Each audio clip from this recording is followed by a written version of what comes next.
ഈശോമിശിഹായ്ക്ക് സ്തുതിയായിരിക്കട്ടെ. എൻ്റെ പേര് Leni, Saint Joseph, Kozhikode Saint Joseph ഇടവകയിൽ നിന്ന് വരുന്നു.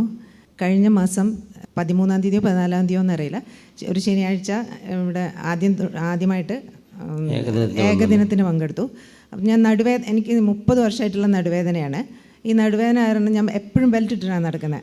ആ ബെൽറ്റ് ഇട്ടിട്ടാണ് ഇവിടെ വന്നത്. അപ്പോൾ അച്ഛൻ ഇവിടെ ക്ലാസ് എടുത്ത അച്ഛൻ പറഞ്ഞു 8 പേർക്ക് ബെൽറ്റ് ഇട്ട് വന്ന 8 പേർക്ക് രോഗസൗഖ്യം ഉണ്ടെന്ന് പറഞ്ഞു. അപ്പോൾ പക്ഷേ ഞാൻ മറന്നുപോയി ഞാൻ ബെൽറ്റ് ഇട്ടിട്ടാണ്. കുറച്ച് കഴിഞ്ഞപ്പോൾ എനിക്ക് ഇറിറ്റേഷൻ ആയപ്പം ഞാനത് ഊരി ബാഗിൽ വെച്ചു. പിന്നെ ഞാൻ അത് ഇന്ന് വരെ ഇട്ടിട്ടില്ല, ഇത്രയും ദിവസമായിട്ട് ഇട്ടിട്ടില്ല. പിന്നെ ഒരു കുഴപ്പമുണ്ടായിട്ടില്ല. നല്ലൊരു കൈയ്യടി കൊടുത്തേ കണ്ടോ ശ്രദ്ധയോ. പിന്നെ ഞാൻ 3-4 വർഷം മുമ്പേ നാട് മുഴുവൻ നടന്ന് ബീർ കുപ്പി പെറുക്കി കൊണ്ടുവന്നിട്ട് എടുത്തു വെച്ചിട്ടുണ്ട്. 2 ചാക്കോളം ഉണ്ട്. അപ്പോൾ ചേച്ചി കുറച്ച് കാലമായിട്ട് വീട്ടിലുണ്ട്, എൻ്റെ വീട്ടിൽ. അവൾക്ക് എൻജിയോപ്ലാസ്റ്റി ചെയ്തിട്ട് അപ്പോൾ അവളിങ്ങനെ ഇതിങ്ങനെ കണ്ടുകൊണ്ടിരിക്കും. ഞാനങ്ങനെ അത്ഭുതവും ജലമാലയൊന്നും കാണാറില്ലായിരുന്നു.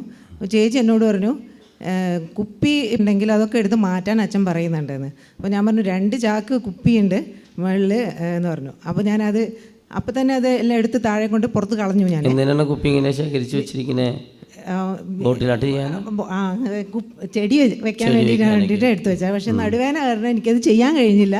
അത് മുഴുവൻ മുകളിൽ സൂക്ഷിച്ച് വെച്ചേക്കണമായിരുന്നു. അപ്പോൾ വന്ന് വെച്ചതിനേക്കാൾ പ്രയാസമായിരുന്നു അത് കൊണ്ട് താഴെ കൊണ്ടേ കളയാൻ. അത്രയും ബുദ്ധിമുട്ടായിരുന്നത്. അത് കൊണ്ടേ കളഞ്ഞു.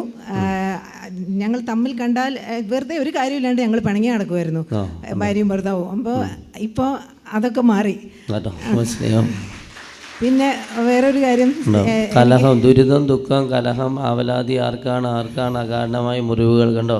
ഇവർ തമ്മിൽ വെറുതെ അങ്ങോട്ടും കലഹമായിരുന്നു. അത് ആ കുപ്പിയെല്ലാം കൊണ്ട് കളഞ്ഞോണ്ടുകൂടി ആ കലഹം മാറി, നടുവേദന മാറി. എനിക്ക് സമൃദ്ധ താരമേ എന്നുള്ള പാട്ട് ഭയങ്കര ഇഷ്ടമാണ്. അപ്പോൾ അച്ഛൻ ഒരിക്കൽ, എനിക്ക് കടലുണ്ടിയാണെന്നോ റാഫേൽ അച്ഛനാണെന്നോ ഒന്നും അറിയില്ല, സമുദ്രതാരമേ എന്നുള്ള ഒരു പേര് മാതാവിനുണ്ട്. അങ്ങനെ അച്ഛൻ ആ ഒരു സ്രാവ് വിഴുങ്ങാൻ വന്ന ആ സാക്ഷിയൊക്കെ പറ്റി പറയുന്നത് കേട്ടപ്പോൾ എനിക്ക് വെന്തിങ് ഇടാനുള്ളൊരു ഇത് തോന്നി. അങ്ങനെ വെന്തിങ് ഇടാൻ തുടങ്ങി. വീട്ടിലെല്ലാവരോടും വെന്തിങ് ഇടാൻ പറഞ്ഞു. അങ്ങനെ ഇളയ മോൻ അങ്ങനെ വെന്തിങ്ങൊന്നും ഇല്ല, അവന് ഇറിറ്റേഷനാണെന്ന് പറയും.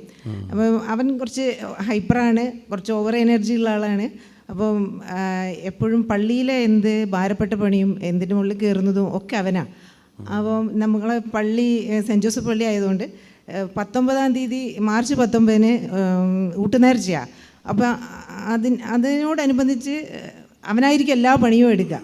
അപ്പം ഞാൻ അവനോട് പറഞ്ഞു, നീ ഇവിടുന്ന് ഇറങ്ങി പോകുന്നതിന് മുമ്പ് നീ വെന്തിങ് ഇട്ടിട്ട് പോയാൽ മതി എന്ന് പറഞ്ഞിട്ട് തലേ ദിവസം 18-ാം തീയതി തലേ ദിവസം അവനെ വഴക്ക് പറഞ്ഞ് നിർത്തി വെന്തിങ് ഇട്ട് കൊടുത്തു നിർബന്ധമായിട്ട്. അപ്പോൾ അന്ന് 19-ാം തീയതി എത്ര പവറാണെന്ന് എനിക്കറിയില്ല, അത് അവർക്കേ അറിയുള്ളൂ. പവർ പോയിട്ട് അവർ മെയിൻ എന്തോ ഓഫ് ചെയ്തിട്ട് ഒരു 5 പേര്, ഹസ്ബൻഡും മകനും വേറെ 3 പേര്, ഇതിൻ്റെ വർക്കേഴ്സ് 3 പേരും കൂടി അതവിടെ കുഞ്ഞിഞ്ഞ് നിന്നുങ്ങാണ്ട് ചെയ്യുന്ന സമയത്ത് ആരോ പോയിട്ട് പവർ ഓണാക്കിയ ഉടനെ അവനെ അത് വർക്ക് ചെയ്തുകൊണ്ടിരിക്കുന്ന ആൾ ഫുൾ പൊട്ടിത്തെറിച്ചു, പുക വന്നു. ആരും അറിഞ്ഞില്ല. ഈ 10,000 പേര് അവിടെ ഉണ്ടെങ്കിലും ആരും അറിഞ്ഞില്ല ഇത് പൊട്ടിയ ശബ്ദം ഒന്നും ആർക്കും. അത്രയും ശബ്ദമായിരുന്നു, അത്രയും ആളുണ്ടായിരുന്നു, ആരും കണ്ടില്ല. പക്ഷെ ഭയങ്കര പുകയായിരുന്നു. ഈ ചെയ്തുകൊണ്ടിരുന്ന ആളുടെ വിരലിൻ്റെ അറ്റത്തുനിന്ന് മാംസം തെറിച്ചിട്ട് മുഖത്ത് വന്ന് തെറിച്ചു. പക്ഷെ ഇവൻ ആ 2 പേര് ഇവനെ തൊട്ട് നിന്നവർക്കും ആർക്കും ഒന്നും പറ്റിയില്ല. അവർ പറഞ്ഞത് ഈ 5 പേരും മരിക്കാവുന്ന പവർ അതിലുണ്ടായിരുന്നു എന്നാണ് പറഞ്ഞത്. ഇത്രയും ഉപകാരങ്ങൾ ചെയ്ത ദൈവത്തിന് ഒരുപാട് നന്ദി പറയുന്നു.